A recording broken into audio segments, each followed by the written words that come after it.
रुकने असम्बली व बीआरएस उम्मीदवार पायलट रोहित रेड्डी ने बीआरएस कायदीन और कारकुनों पर जोर देकर कहा कि वो 30 नवंबर को होने वाले इंतखाबात के पेश नजर हर घर घर पहुंचकर हल्के तांडूर में 9.5 साल के दौरान की गई तरक्की और फलाह व बहबूद से मुताल्लिक अवाम को वाकिफ करवाएं।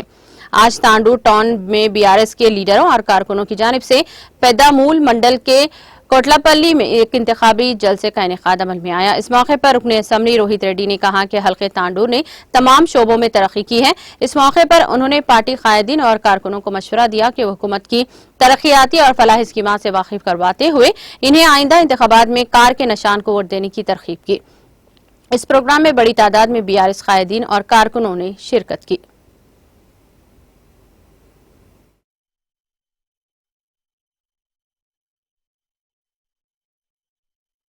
అవునా మీ డీలర్ బియ్యం ఇస్తుండు కదా, ఇక బియ్యం తీసి పోస్తారు, మీరు గ్లాసులో తీసుకొని దాంట్లో పోస్తారు.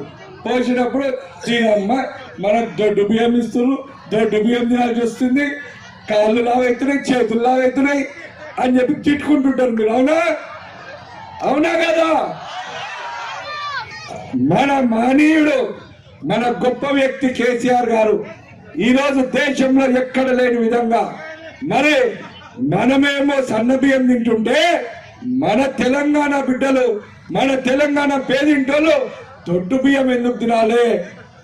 అందుకే ఇప్పటి నుంచి మళ్ళీ మన ప్రభుత్వం రాగానే, మన సార్ సీఎం మీ బిడ్డ ఎమ్మెల్యే కాగానే దొడ్డు బియ్యం ఖతం, సన్న బియ్యం షురు. కొట్టాలి సపోర్ట్లు ఆడ మళ్ళీ ఏందో ఏ ఊరికి లక్షణాలు కొట్టాలి సపోర్ట్లేదా, చేతులు లేపాలి. ఓ కొత్త జబర్దస్త్ జోష్ అంటే ఇట్లా ఉండాలి. తాండూర్ టౌన్ అంటే జోష్. అవునా? పర్ఫెక్ట్. ఇక ఇంకోటి ఉంది చెప్పాలనా? ఇక చెప్తున్నా నుండి మనకు రైతు బీమా అని ఒక పథకం ఉంది, తెలుసా? మీకు ఐడియా ఉందా?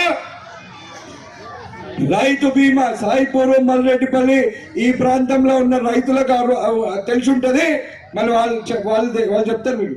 రైతు బీమా అంటే దేశంలో కానీ ప్రపంచంలో కానీ ఎక్కడ లేని విధంగా ఒక రైతు అకస్మాత్తుగా ప్రమాదవశాత్తు చనిపోతే ఆ రైతు కుటుంబం రోడ్డు పాలు కావద్దని రైతు బీమా ద్వారా ప్రభుత్వం 5 లక్షల రూపాయలు వారం